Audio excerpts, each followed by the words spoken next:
And we are live. Hey guys, Marlon here from Games and Warriors channel, and today we are back at it again with another Nintendo Switch cast where we talk about everything regarding the Nintendo Switch and everything else that's going on in the industry. So I'm going to introduce my first guest on here, which is Sharpwing. He's a moderator on the channel, and we're shooting for less than an hour. We're going to try to touch up on all the topics, chop it up real fast, and get everything out there to you guys, okay? Make sure y'all share the podcast around. Make sure y'all give this at least 30 likes to show support on this.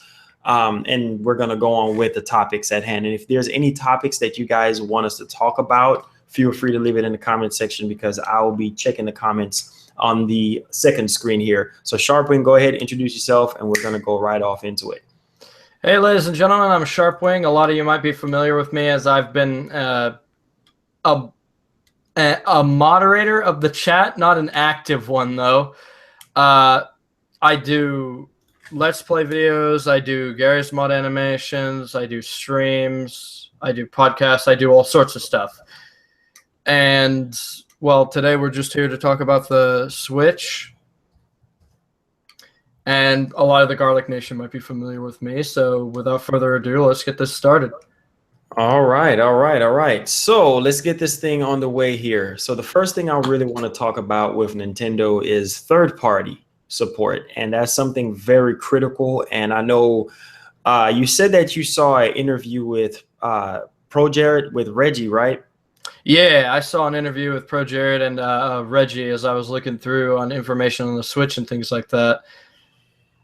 And Reggie's, he acted like he sort of got what the Switch needed to be in regards to marketing, but it doesn't seem like Nintendo headed in that direction. So I don't know if it's like the classic thing where Nintendo of Japan and Nintendo of America have been at odds with each other or what.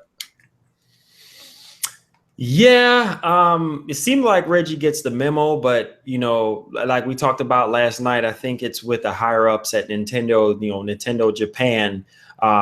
They're really stuck in their old ways, and they really have to understand the Western fans because we're tired of the lack of third-party support, and we know how Nintendo can be when it comes to third-party support. The proven fact of the Wii U struggling, okay? And then the Wii, I think the Wii had the most third-party support, like that I would say, out of all the consoles at Nintendo.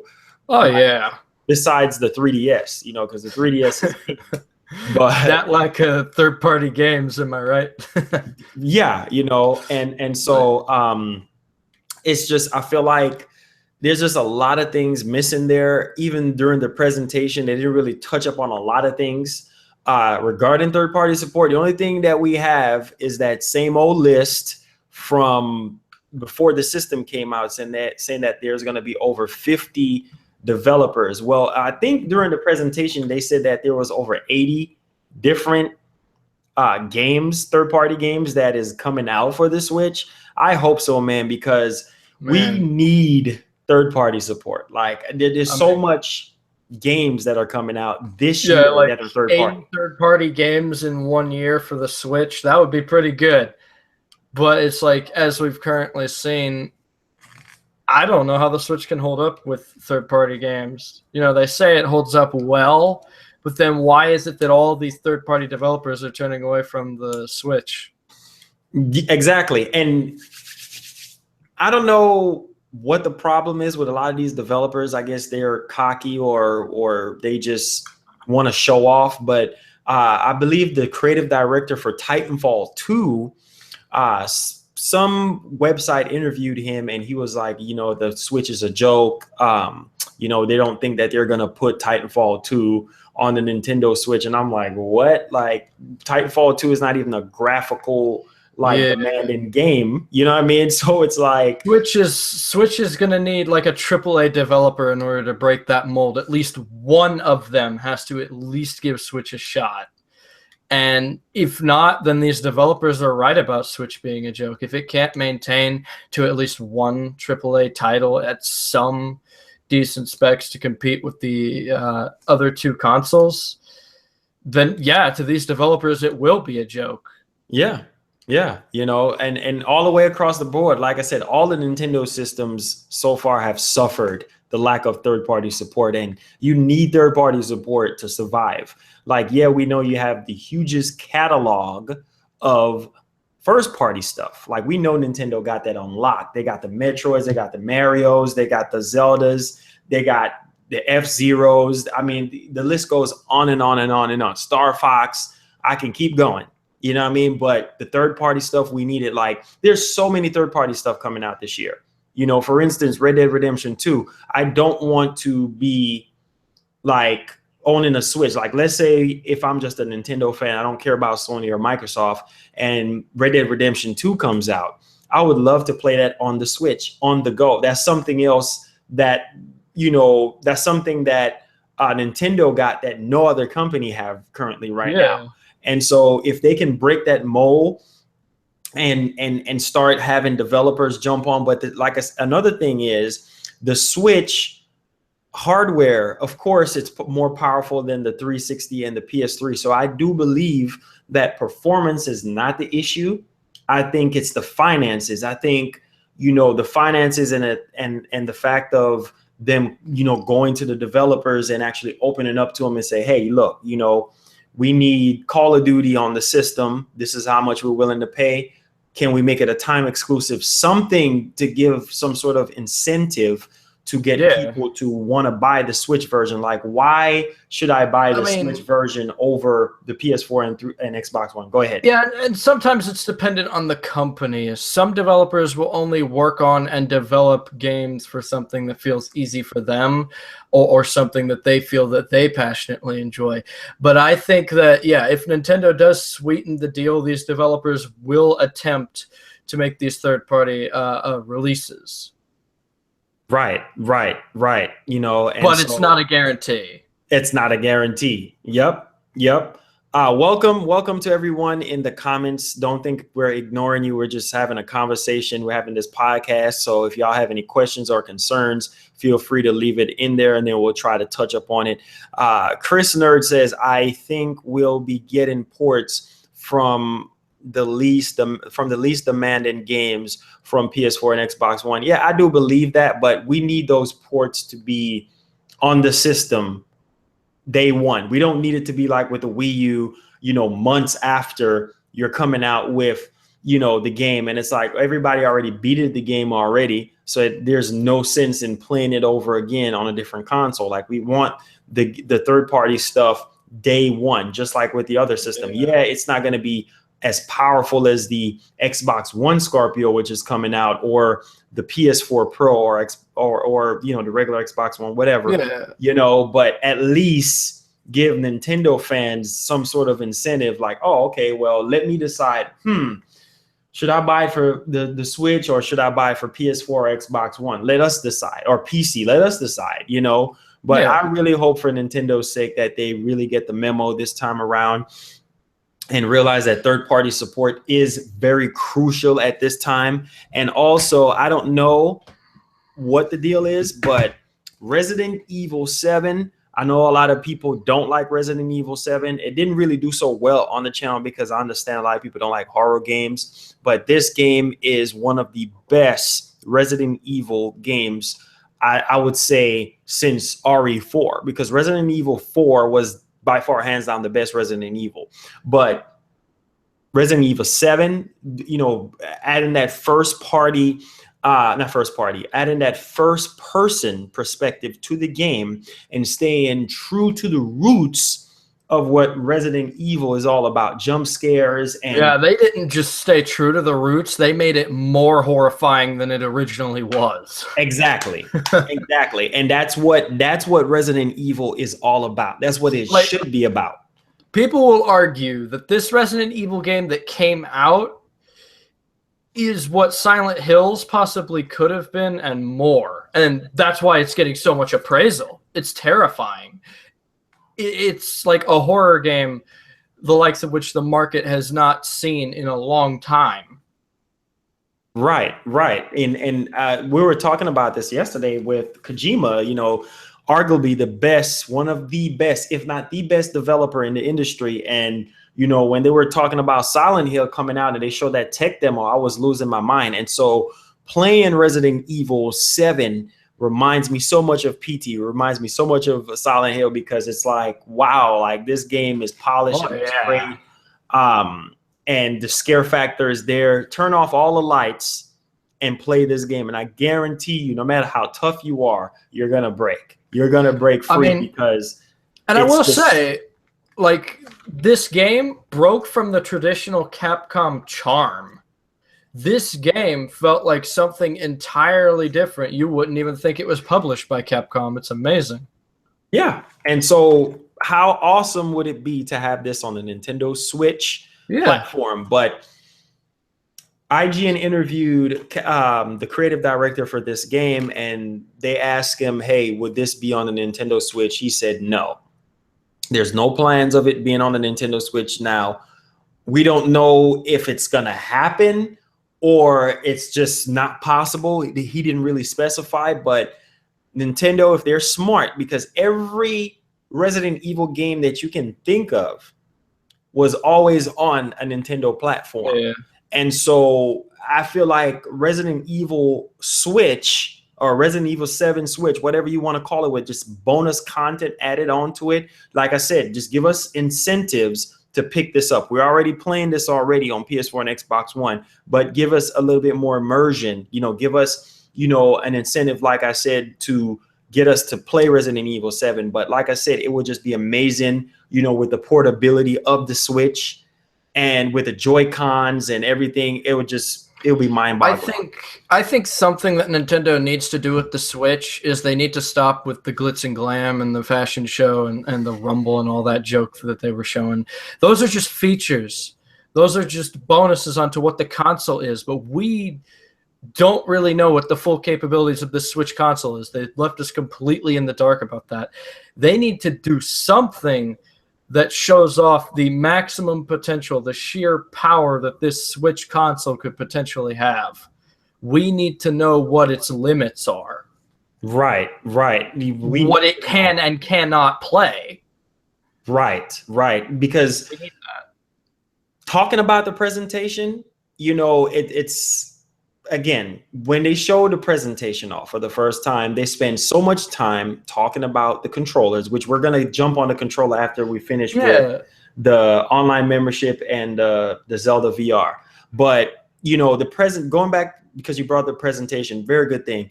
You know, it's like you're presenting your latest product to the world. You know what I mean? This is Nintendo's next gen, you know, top of the line, you know, system that everybody's been, you know, anticipating. You know, everybody was calling it NX. Everybody was calling it a hybrid console. Everybody was calling it all different kind of names, but it's finally out. And it's like, yo, after I watched that presentation, I was left in the cold. I'm like, okay, well, they talked about the Joy-Cons. They talked about the HD Rumble. They talked about how immersive it is. They talk about the Pro Controller. They talk about the Amiibo support, you know, but it was so much stuff on the peripherals and not so much on games. Yeah, what about the games? Yeah, what about games? What about the games? That's what's important about these consoles. All these extra features and stuff, nobody's going to care about that. They need to know what games they're getting on the Switch, what they're going to get to play. And those games need to be hyped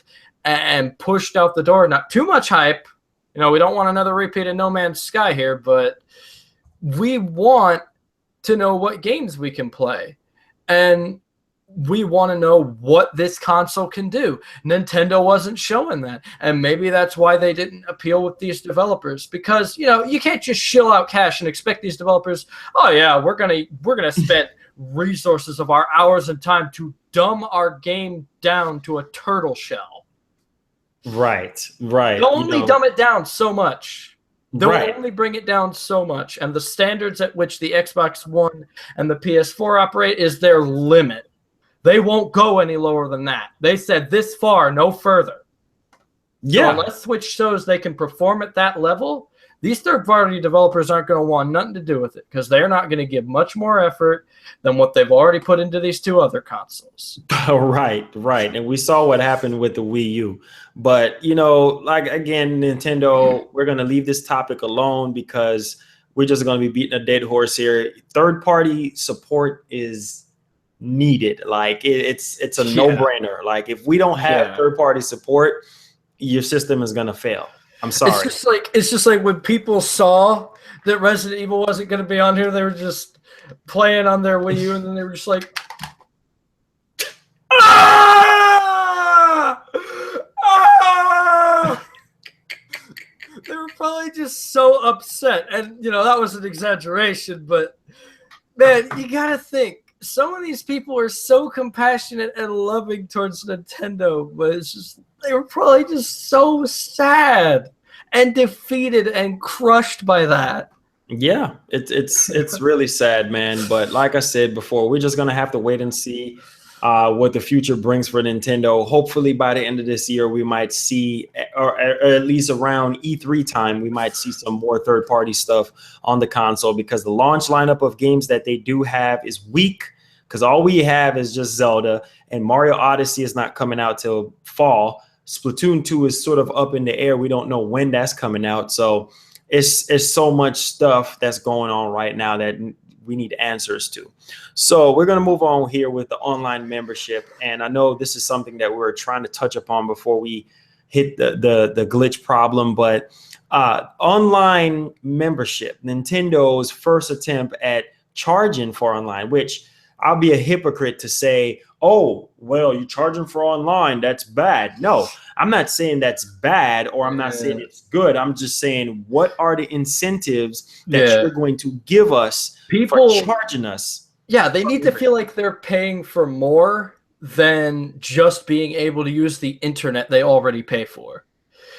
Xbox had this figured out. PlayStation had this figured out. And, what's Nintendo offering? So far as I've seen, they're offering like a few old games that they don't even let you keep. They'll let you have them for a little while and then they take them back. So what are you really paying for aside from using a phone app and playing Splatoon online? But what are you paying for other than that? Yeah. What are you paying for? And the thing is, okay, like PlayStation was free. PlayStation 3, they start off with PSN or whatever, and it was free. Okay, we accepted that it had some issues. It wasn't perfect, but at the same time, after a while, they start getting better and better at it, and then they start charging, and then that's where, with the PS3, PlayStation Plus was born. Of course, it wasn't perfect. They had to work out the kinks or whatever, but at the same time, they charge what they charge, but you get a value out of it. Like you got to keep some of the games. As long as you keep the membership going, you kept the game. Now, what Nintendo is doing, from what we heard, is they're giving you the game, and then the game disappears after that month, and then you get a new game again next month, and then you have the option to purchase it, which is cool. I get what you're doing, but at the same time, you need to bend the bow a little bit. If we're going to pay $20, $30, $40 a month. That doesn't really beat the competition. No. You're doing the same thing. PlayStation Plus literally gives you whole games, and they don't just take them away. It's like, here, this is yours. You paid for the online. This is yours. Mm-hmm. And then, like, Xbox, I forget what they offered along with the online. Yeah, they offered something games. I think it's called, the Xbox Live is Games with Goal or something like that. Where Games they with offer, Goal? Yes, where they offer you a bunch of games or whatever, full-fledged Xbox 360 and Xbox One games for free every month. But Lias, or whatever this username is in the chat, brings up a very good point. Mm-hmm. If they made the price of the online like $20 or $30, then their gimmick could be that their online is cheaper than the competition. Yeah. Here's my thing with that. Here's the gripe I have with that is that $20 or $30 that's cool, but here's the bottleneck. I'm paying $20 and $30. What am I getting for $20 and $30? Because if you're saying that you're gonna give us a free experience when the Switch is launched, because that's what they said. It's going to be free in the beginning, and then in fall, then they're going to start charging. So are they saying we're going to have a free membership? Because remember, with Xbox 360 back in the day, you had the silver membership as well as the gold membership. Now, the silver membership, you still be able to download certain games and you still be able to talk to your friends. But there were certain incentives where if you had gold, you would get all the free games every month. You would get automatic downloads, things like that. And it's like the thing, if you use the Xbox PC app, you don't have to pay for online. Exactly. So there's a lot of gray area there as far as the paid online. I don't mind you charging us. I'll pay for it, but I want to know, what are we getting? What are the incentives other than the Super NES game and whatever? We need some Wii U stuff. Give us a free Wii U game. How about that? You give us the NES, Super NES stuff, and a free Wii U game or a free 3DS game or something. Something of more. Yeah, like if you pay for the online service that month, you get Smash Brothers for free, and you get to keep that. But on top of that, they could also make the online cheaper, and then they'd actually have a gimmick that beats out the competition.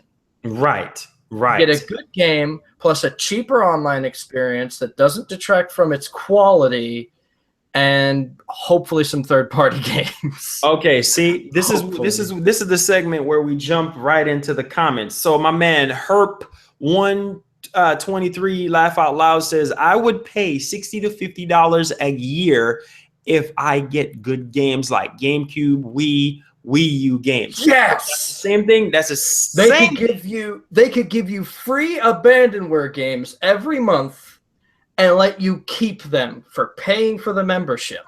Right.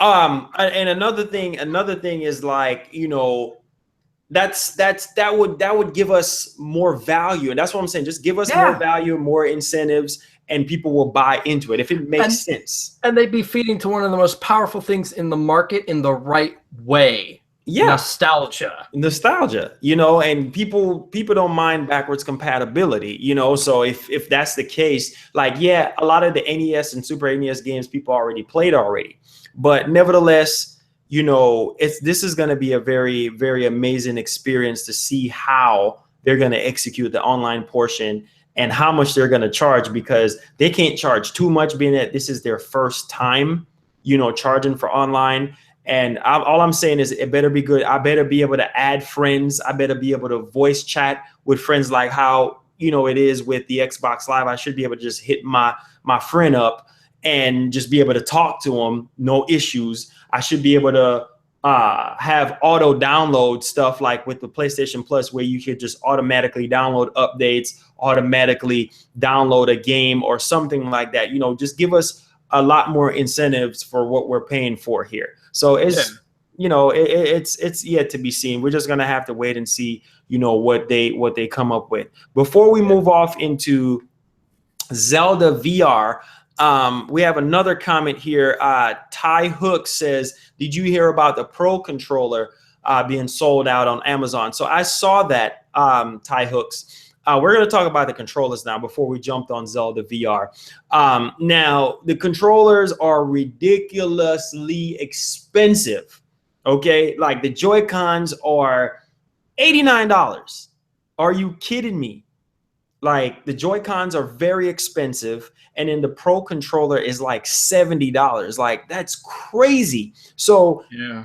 I get what you're saying. You want everybody, you can hook up with your friends and everybody with their Switches, and, we all party up and everything like that. But that can get very expensive really quickly, especially if you have family members coming over and, they don't have a Switch, but, you have to get them extra controllers. That stuff can get really pricey. And I get the technology that's into the controller, but at the same time, it's like, wait a minute here, like, this is way too much money, and I'm scared. Look at the Joy-Con. How small it is. That thing is so small, and I have cave hands, and I'm like, oh my God, how am I going to play my Switch with this small controller. You know, I'm gonna have to use the Pro controller. Now, here's my gripe with the Pro controller, because remember, with the Wii U, a lot of the games didn't really support the Pro controller. And so I want to make sure that if I'm going to invest into the Switch and into the Joy-Cons, that these controllers are compatible with almost everything that we play on the Switch. Because it's like, I don't want to play with the Joy-Cons all the time. You know what I mean? The Joy-Cons look pretty cool. Of course, you have the grip, you know, the little grip thing. You can undo it and put it back in or whatever. That's cool. But just taking them out one by one to play two-player stuff, like it's small. And that's one of my biggest concerns, you know, with the Switch, is that the controllers are way too small, way too pricey. And the technology in it, the HD rumble and the Amiibo support and drop a glass in a cup and milk in the cow and all this crazy stuff with the 1-2 Switch game. That's cool. That's cool technology. But yeah, and it's pricey. Like, yeah, it's like this stuff might have tech in it. And, you know, people can say till the cows come home, well, it's expensive because it has tech in it. Get over yourselves. You still got to acknowledge the fact that people can't afford it. And no matter the number of arguing you make, if people can't afford it, they just can't afford it. And there is nothing nobody can change about that. But that hurts the market. When people can't afford something, when people can't buy something, when there's not able to be a high demand of something because a large amount of people can't afford it. It has to be both investing and affordable. It's got to meet both those criteria. $50 is as far as I would go for anything in regards to games or controllers. Maybe 60 sometimes, because, you know, that's the maximum price that we're going with that. Consoles, a few hundred. But it's like if a console came out and it costs like $2,000 or some junk like that, nobody's buying that. Nobody can unless they're rich as hell. Yeah, you know, it's just Nintendo accessories has always been expensive. And so it's like, what, you know, I don't know. You know, the controller to me is way too small. That's just my gripe with that. And if you look at the games, if you go on a Nintendo website and you look at all the Switch games that they have coming out, you know, the fact of them coming on stage with FIFA. Okay, so far we know about FIFA, we know about Ultra Street Fighter 2. Now that game I'm excited to play. It's going to be very interesting to see how that game feels with the Pro controller as well as the Joy-Cons. Mario Odyssey, oh my God, a huge system seller. Cannot wait for Mario Odyssey. That's the Mario game that I've been waiting for. We have Zelda, not Zelda, I'm sorry. Yeah, we have Zelda, Breath of the Wild, most anticipated game of 2017. We have Elder Scrolls, which is so old. I don't know why they're doing this, but hey, people are going to pick it up. Splatoon 2, which, you know, they're still saying that it's coming out for summer 2017. Looks pretty much the same to me. We have ARMS, very innovative game. I can see myself using the Joy-Con or whatever motion controls on the, you know, the motion sensitivity in the Joy-Con, you know, for ARMS. Very fun, you know, unique game. Mario Kart 8 Deluxe. Now that looks just like the regular Mario Kart 8 on the Wii U, with just added characters and added stages, just like with Splatoon 2.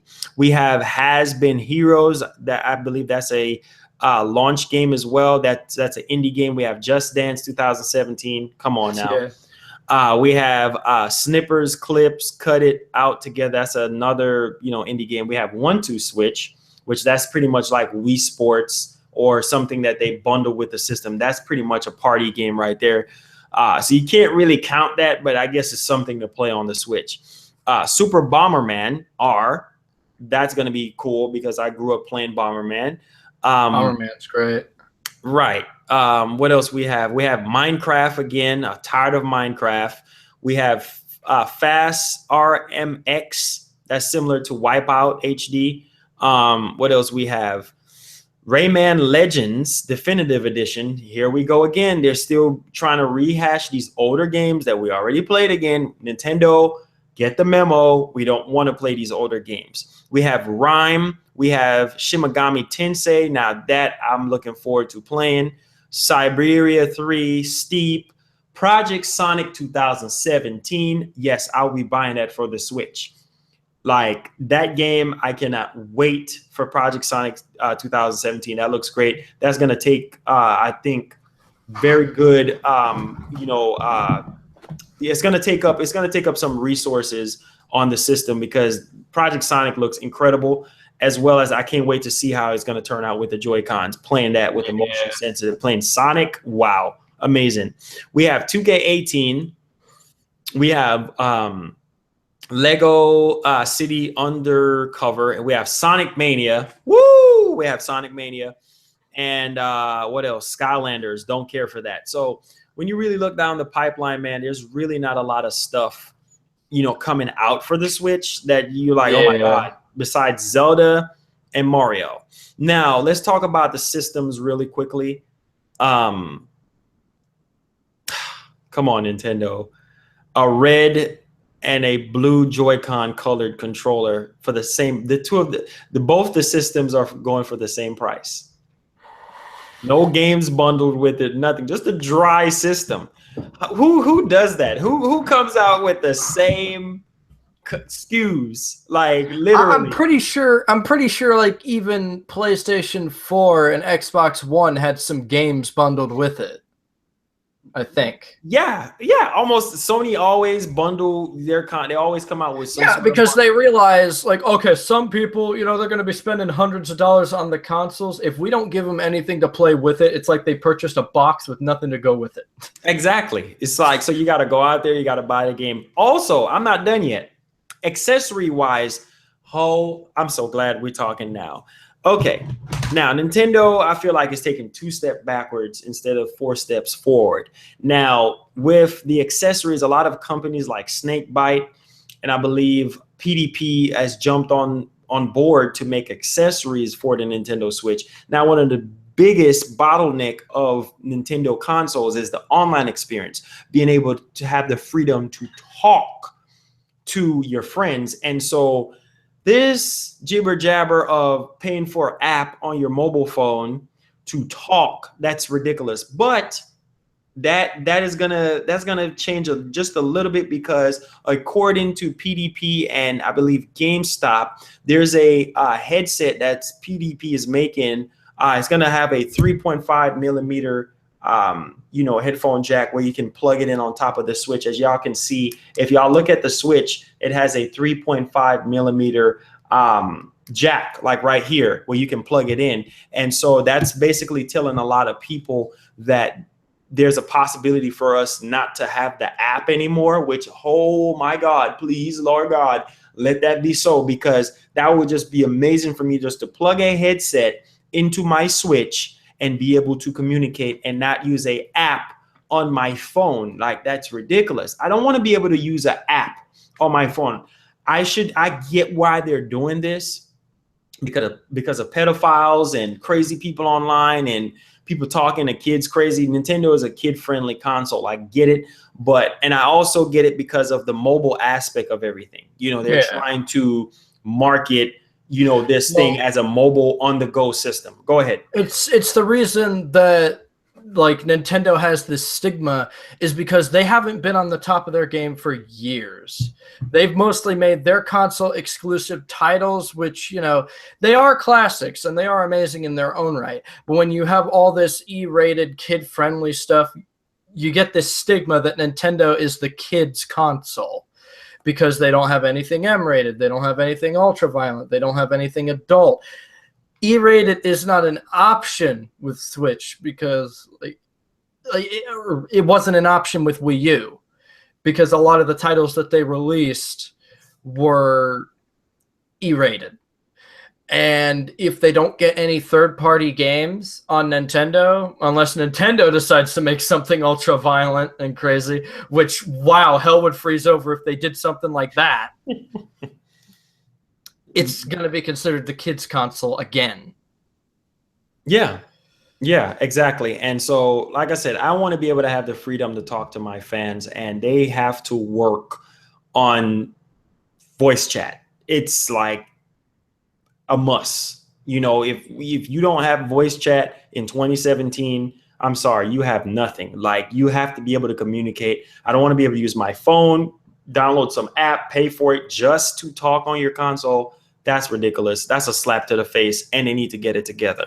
All right, Ty Hooks, I got to call you out on that one. Parents aren't going to buy this for their kids if it's for adults. They buy their kids Xboxes, PlayStations. They buy their kids Call of Duty, Grand Theft Auto. Parents don't read the freaking ESRB. They don't.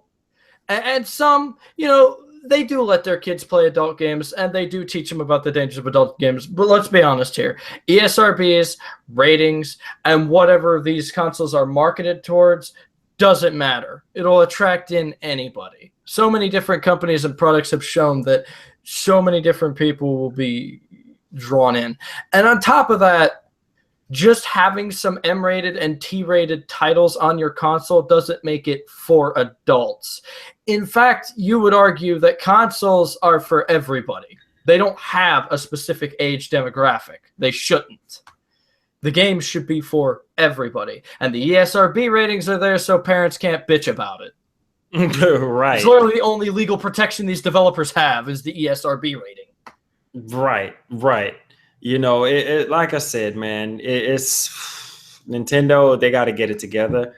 They really have to knock it out the park with this Switch. I just hope that everything that they set out to do, they can reach their goals with the Switch, and they don't have to do a whole 180 all over again like what they did with the Wii U. So let's keep our fingers crossed for Nintendo and hope for the best, you know, and we can all ride out in the sunset, you know, with the mindset of, yes, Nintendo is back on top again.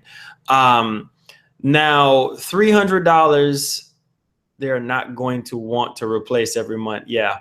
Anyway, yeah. Zelda VR. Now, picture Zelda with VR. Like that, I don't know. To me, yes, that would amplify the experience and make it a lot better.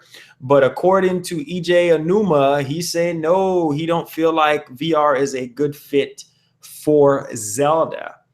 And, you know, I understand where he's coming from with that. But at the same time, I feel like it would just be something different. It's just like how we want VR to be on the, you know, on a Nintendo platform so that we can experience Mario in VR. Like Mario Odyssey in VR would just be amazing, running around and you just have this, you know, head view of Mario. Like you're basically, you know, when you put the VR on, you're like, you can see everything that Mario sees and you're running around. That would just be amazing. But thinking of how Breath of the Wild is so huge as far as the scale of the game, you know, it's bigger than Witcher 3. Witcher 3 is one of the most impressive game I've ever played in my entire life. Go ahead.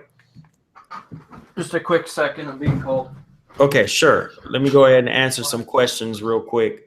What is going on with everyone tonight? Welcome to the Switchcast. We are talking about the Nintendo Switch, and we're talking about Zelda VR. And I feel like Zelda would be a good fit. It just depends on how much they would execute it. Mario VR, yes. I think Mario VR would be just amazing. I think Mario Odyssey in VR would just amplify the experience, you know, like through the roof.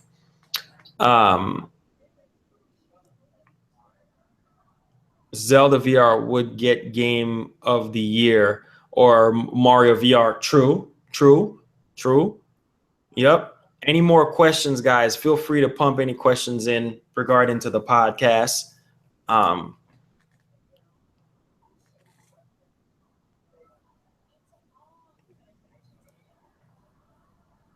Take it. Okay. Hey, Marlon, do you think a lot of people want Nintendo to be like Sony or Microsoft? It's not so much of them being like Sony or Microsoft. We want Nintendo to get back to their roots. You know, we want Nintendo to be at the top of the pyramid again. We want Nintendo to be the kings of console gaming again. And so I feel like, you know, that's where I guess where you were saying about people want them to be more of, you know, Sony and Microsoft. Any February predictions? As far as February predictions is concerned, you talking about as far as games? I would love Luigi Mansion's VR. Now that's oh yeah, that would be amazing. Like I said, the sky's the limit with Nintendo. Make sure y'all give this a like, guys. We're trying to get 30 likes on this podcast just to show support for this. I would really appreciate it if you do. But thank you. Oh, all right. All right. So we're back in the saddle. Okay, yeah. So we're talking about Zelda VR now. Yeah, I think Breath of the Wild with VR would just be amazing. Oh yeah. But Anuma said no. You know, it wouldn't be a good fit. He said, you know, one of the interests of Zelda games is to evolve Link and therefore see him grow. In VR, you would no longer see Link. You would see the world from your personal point of view. So I think it would not be very Zelda, which I understand what he's saying, because, you know, every Zelda game that we played over the years, we've seen Link evolve. VR wouldn't be traditional Zelda. It would be more about being immersed in the world of Hyrule than it would be being immersed with Link. Right. But that's not necessarily bad. Right. Yeah, because there's so many other ways that they can implement VR, but at the same, you know, they don't necessarily have to, you know, put it from a first person point of view, like you run around as Link in VR, but they can, you know, make it to where it's like, you know, you can, you know, like, you know, with this new Breath of the Wild where you can upgrade the weapons and you can there's so many cool things that I feel like they can add, you know, VR elements in the world because it's so big and immersive. But yeah, you know, we'll see what the future holds if Nintendo really explores VR. But nevertheless, we're just going to have to wait and see on that. Anything else you wanted to shed, Sharp, on Zelda VR? VR is an interesting concept. It's a new one. It's an expensive one. But a lot of people that have tried VR said you don't know you want it until you've tried it. And the upside is that where the VR market started, these VR devices will get cheaper over time, and they will eventually be affordable for a lot of people. I don't know if I can say the same about the consoles VR systems, though. Right, exactly. Another thing I wanted to point out is that, you know, whatever they did, whatever Enuma decides to do, and of course he already stated that there's going to be one more Zelda game on the Switch. So that's amazing because Zelda games come out like pretty much every 5 to 10 years, and we have a long time. So the fact of him saying that we might get another Zelda game speaks volume about the Switch. That, you know, the Switch is going to be a long-term thing for Nintendo. And I'm so happy, you know, that that's the case, because we don't want another 4 or 5 years down the line and they're like, oh, enough with the Switch, in with something new. No, because people are going to be like, okay, well, they're doing the same crap over again, you know, like what they did with the Wii U. So let's pray to God that that's not going to happen. Anyway, moving on here, this is the and more section where I was talking about, well, the Nintendo 3DS starts 2017 with new games, Pikachu themed 3DS, new amiibo, and discounted prices. Now, we know the 3DS is king when it comes to, you know, Nintendo with games and peripherals and everything like that. You know, Pokemon Sun and Moon broke astronomical records. Amazing game, by the way. Y'all should pick that up. But here we have a Pikachu Yellow Edition new 3DS XL, which is coming out February 24th. Make sure y'all go pick that up. If you don't have a 3DS, I don't know what you're doing with your life, because that is one of the best consoles right now on the market. Period. Hands down. Like it's amazing. It's amazing. You know, like that's the best that Nintendo have. And if you want to experience that, go pick you up a 3DS. Yeah. What's this? Pochi and Yoshi World. That's going to be available on the eShop on February 3rd. And it's also going to be a free demo of the game as well. We have Tank Troopers. We also have Mario Sports Superstars. New Mario Sports Superstars Amiibo cards. They're starting to do cards now. We have Pikmin for 3DS. They don't have a title for that. Pikmin on 3DS is going to be dope. I cannot wait. And they have some more retail games, some more older games that dropped in price.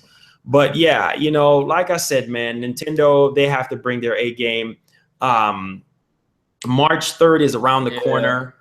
And the future, the ball is in their court, man. I just hope for the love of God that they really knock it out the park with the Nintendo Switch. The Switch hype is real because a man actually he actually gets a tattoo of the Nintendo Switch on his arm. Like it's crazy how people are just loving Nintendo, and it's crazy, you know. But they really have to bring it, bro.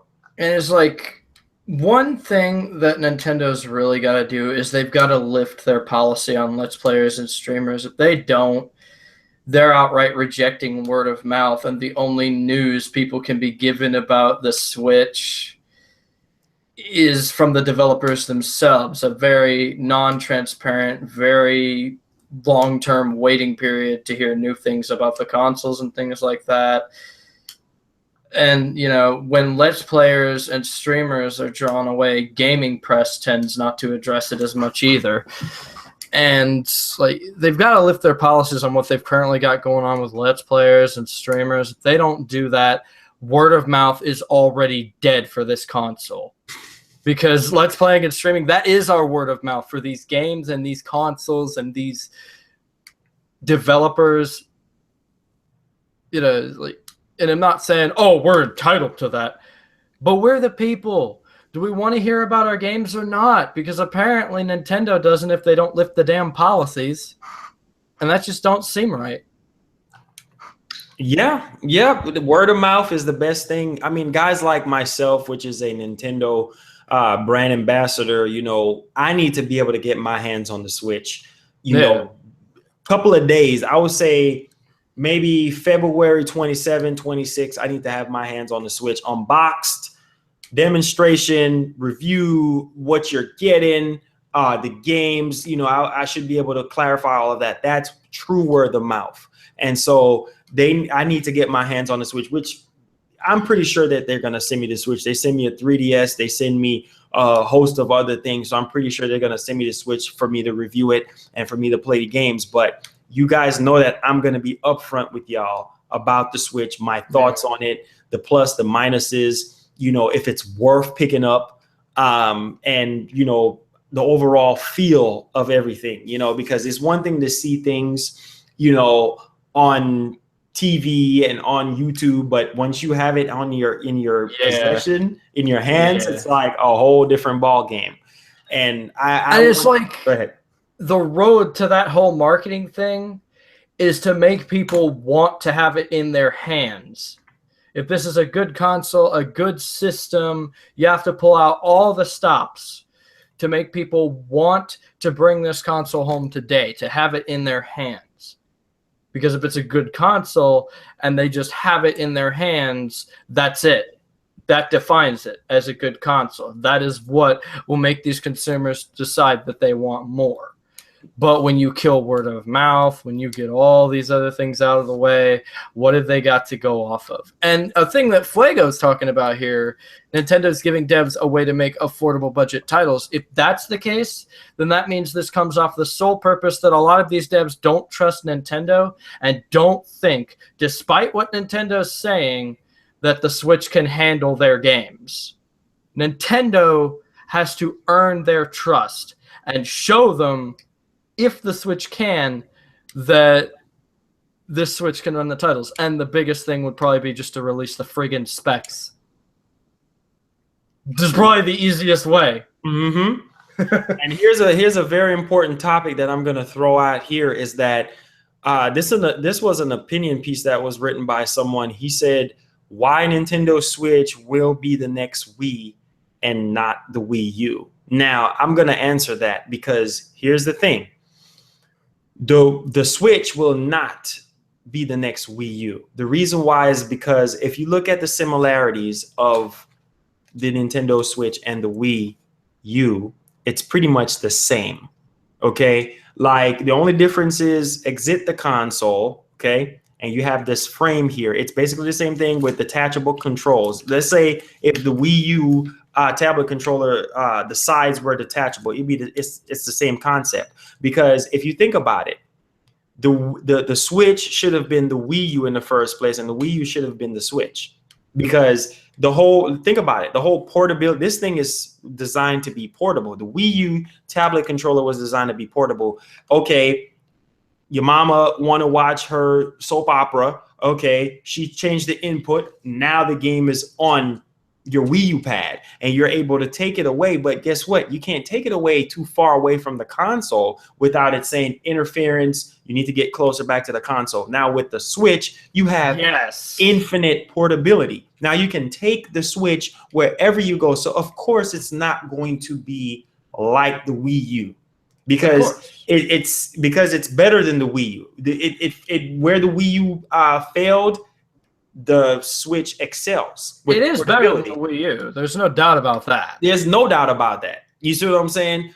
But the reason why it's going to be the next Wii and even better than the Wii is because they're going to, if marketed right, if they market this thing right with portability in mind, they will crush the competition because, like I said, all they have to do is capitalize on third party, capitalize on first party, kill the droughts. Okay, we don't want 6-7 months droughts waiting for a game. Kill the droughts, give us first party, third party, voice chat, better, robust online.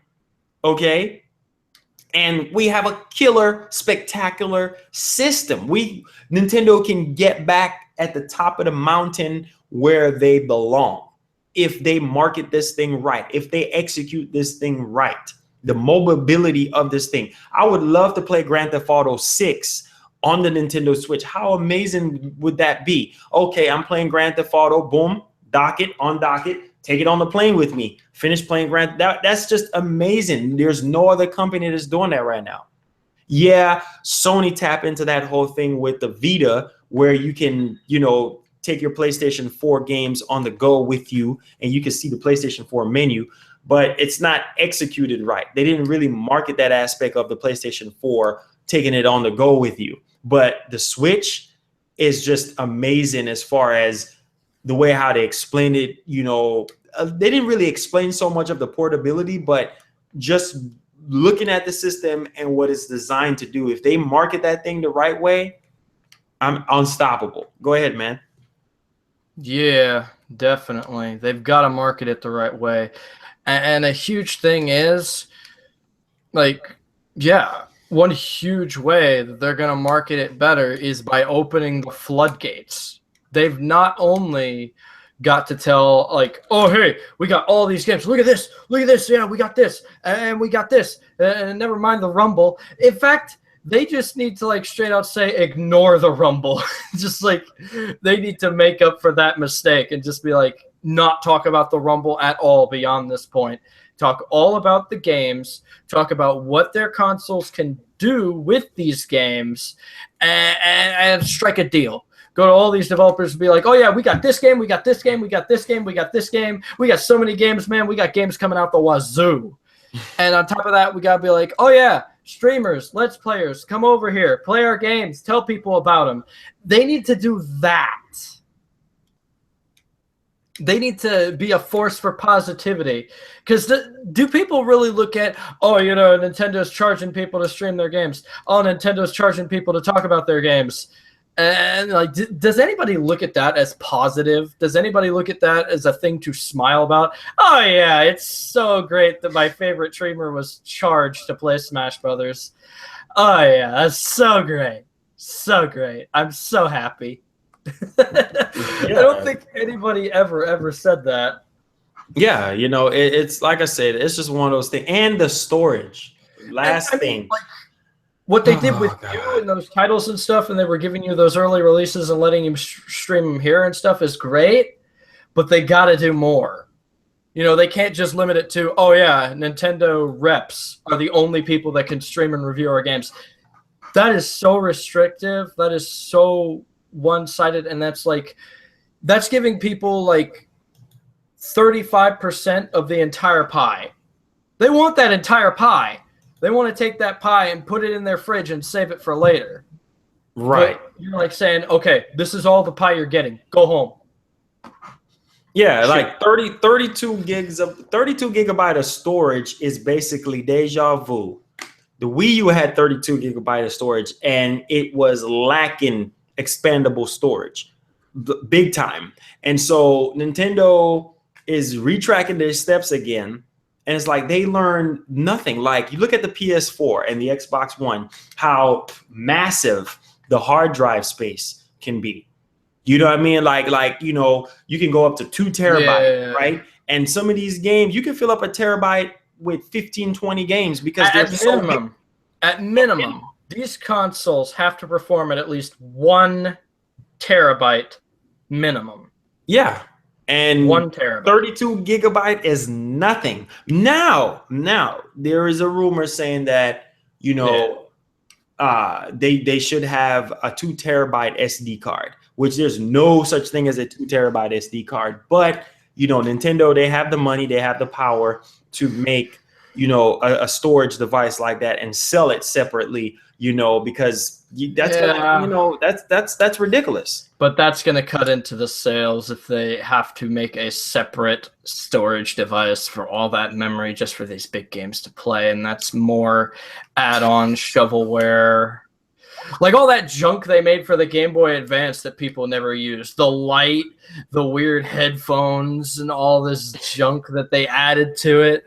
And like, I was on VidMe and I was watching Game Dave, and he showed what this thing looked like if you used all the implements at once. It was a freaking abomination in his hands. It looked like a mess. Yeah, I don't know, man. Nintendo needs to get it together. 32 gigabyte of storage in 2017 is redunculous. And I don't know what kind of crack pipe they're smoking, but they're going to have to really, really and truly, you know, get it together. Another thing, Square Enix had a huge announcement that they had to make today. And apparently there's a new Avengers game announced by Marvel and Square Enix. And I hope to God that is coming for the Nintendo Switch, because Nintendo, you need this. You really, Square Enix, we're having an Avengers RPG. Holy crap! Yeah, they really, really do need this. You know, it's a new video game set in the Marvel world of the Avengers. Like, I can't wait to see that. Like, if they put that on the Switch, oh my God, that would just sell like crazy, like hotcakes. I mean, technically, they've already got like a superhero RPG for like DC. So like Marvel coming out with one by Square Enix, it's going to be interesting. Yeah. Yeah. And it actually makes sense that Marvel is in this whole ordeal with Square Enix, and that's kind of coincidental because I'm pretty sure Disney owns Marvel now. And, oh, wow. And Disney works with Square Enix with Kingdom Hearts and things like that. So it sort of made sense that this whole Square Enix thing went on with Marvel. And I think it'd be interesting.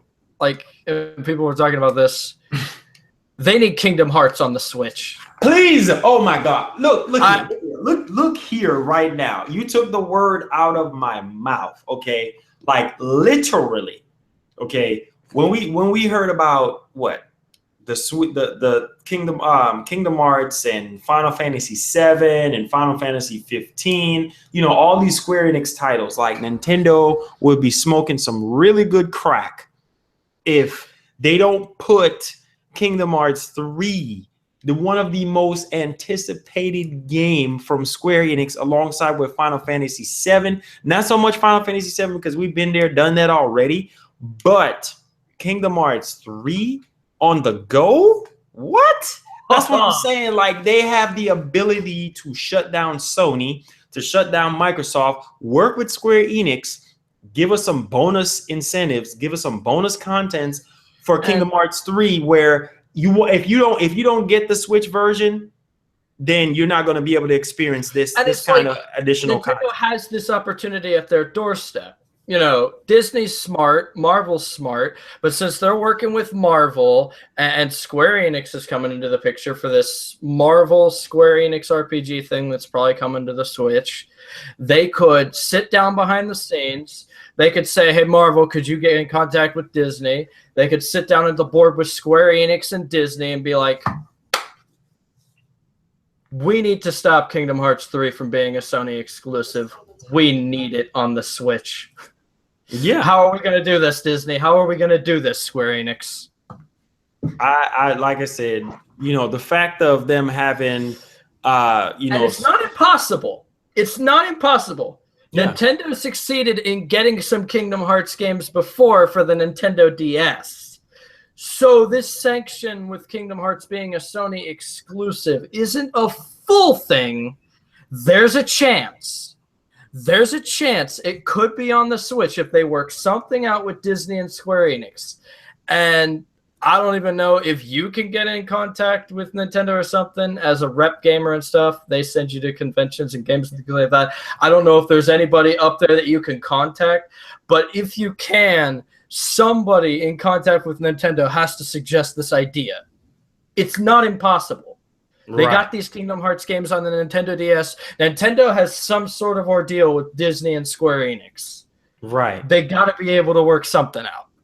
Yeah, I agree. Like I said before, this new Square Enix game, with Marvel, this is gonna blow a lot of stuff out the water. And if they make this exclusive for the Switch, it would be mind-boggling. But I don't think they'd succeed at an exclusive because PlayStation's dying for that title. It'll just be an all-out war, shilling out money to Disney and Square Enix. You're not getting this game, you son of a bitch. No, it's mine. It's gonna be crazy. But yeah, man. Like I said before, we're just gonna have to wait and see what happens on that. And like I said, Nintendo, ball is in your court. Please do very well. Let's see what the comments are saying. The new Spider-Man game. Yes, that would do very well on the Switch as well. Can we record gameplay on the Switch?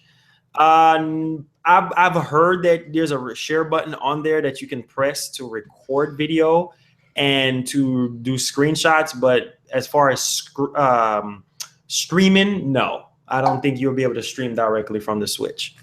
We're just gonna have to wait and see on that. What is that? Is that you? No, that's on your end. That clanking noise, that tapping. I don't know what that is. You hear that? That's on your end because it's not over here. What is that?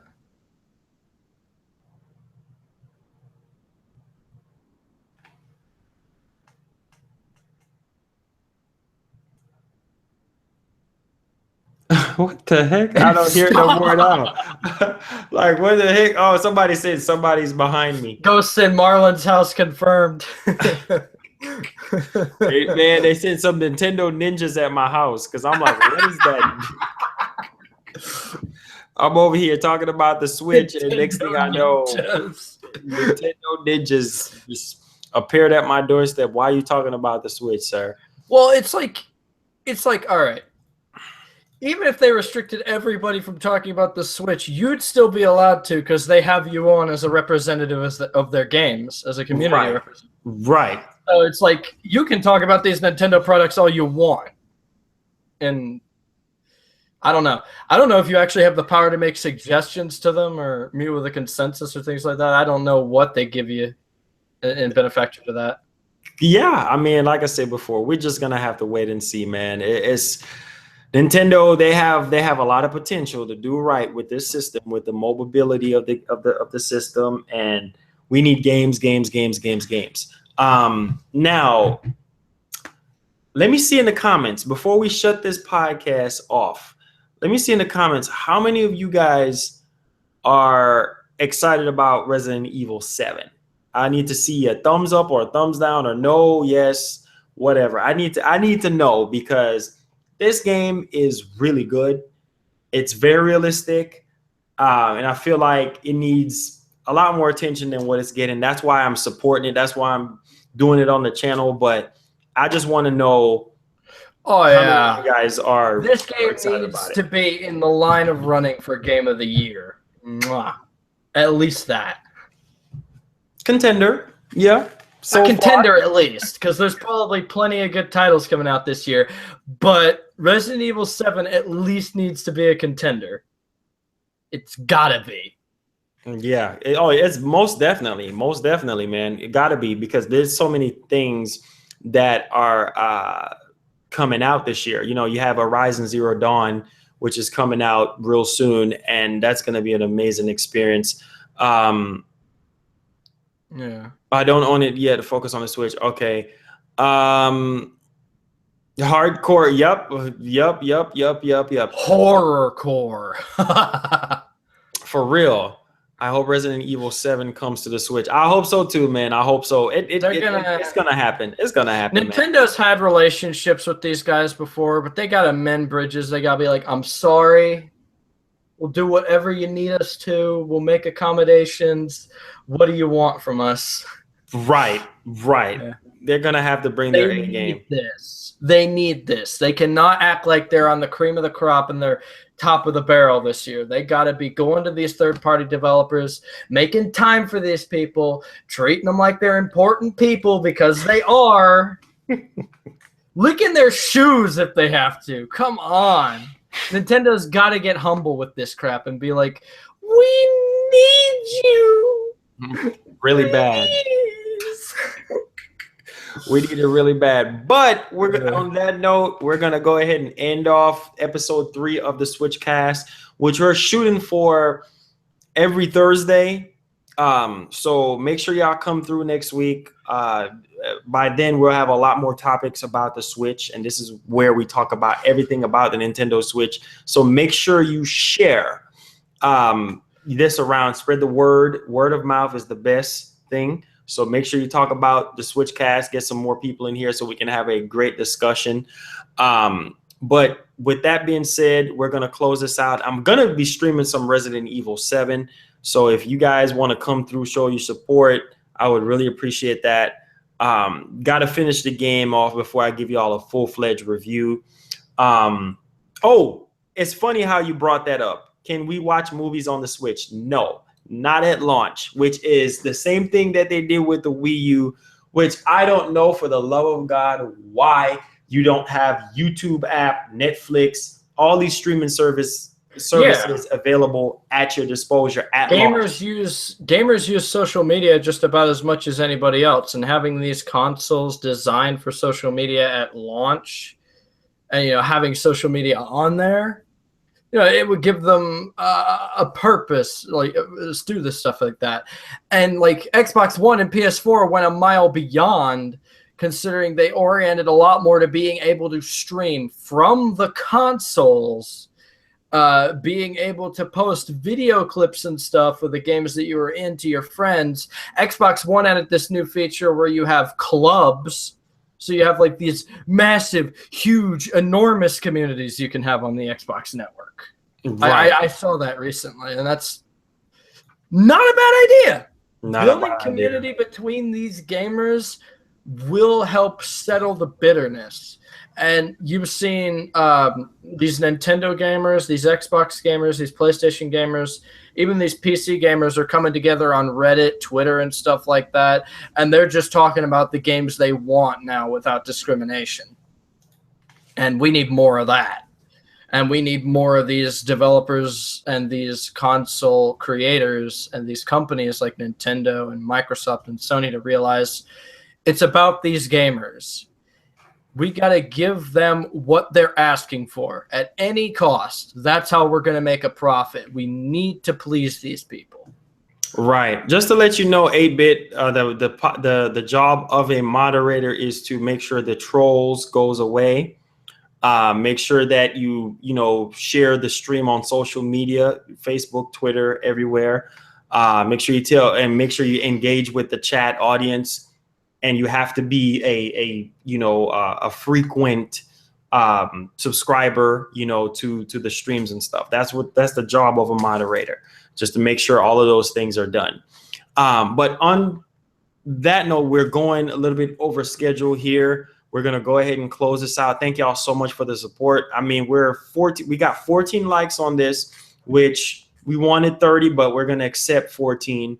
Thank y'all so much. We really appreciate it. Another Switch cast went down, and it was amazing. No performance issue from the computer. I think it was because of my Wi-Fi connection, but we're great. We all set up. Before I close this out, let my man Sharpwing close it out. Go ahead, man. Yeah, this was a really great discussion and topic, and I think we got a lot of stuff covered about the Switch and a lot of stuff we, of course, want to see from the Switch. As for me, I moved to my larger channel. Like in the chat, I'm now the Sharpwing Legion because I moved to my channel with a larger amount of subs, and I'm going to be moving all of my content over there because it was difficult managing 2 channels and a VidMe on top of that, since I made VidMe and a Twitch and all these other social media accounts. So I wanted to dumb it down a bit. So I moved to my Sharpwing Legion channel. I'm on VidMe. You can just look up Sharpwing or the Sharpwing Legion on VidMe. I might be making an account on Beam because I'm really liking the way this stream service is looking. I use Restream.io to stream to YouTube and Twitch, and I might use that to stream to Beam as well. It depends if the platform still keeps investing me and stuff like that. And, I'm on all sorts of social media. Just check out Marlon's stuff and things like that as well. I don't know. Do you want me to post the links or something in the chat? Sure. Go ahead, man, where they can find you. All right. So first, my newest thing, which is remove any web addresses, try again. Oh, yeah, that's right. Yeah. Oh, that's right. My other account is mod. Hold on. I can actually just switch to that one. Boom. There's that. All right, guys, make sure y'all go check him out on VidMe.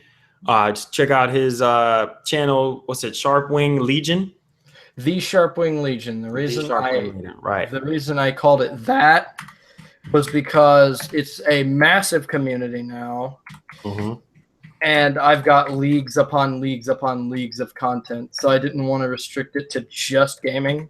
So I went for an edgy title like The Sharpwing Legion because I wanted something that sounded strong and interesting. So I went with full edge,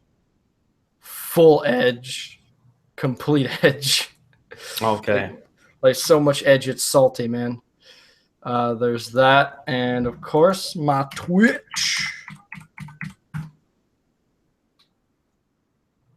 All right, guys, make sure y'all go check out Sharpwing. Thank y'all so much for the tremendous support, and we'll catch y'all next week, Thursday, God's willing, for another Nintendo Switch cast. Love you guys. Peace, Garlic Nation. We're out of here. Peace.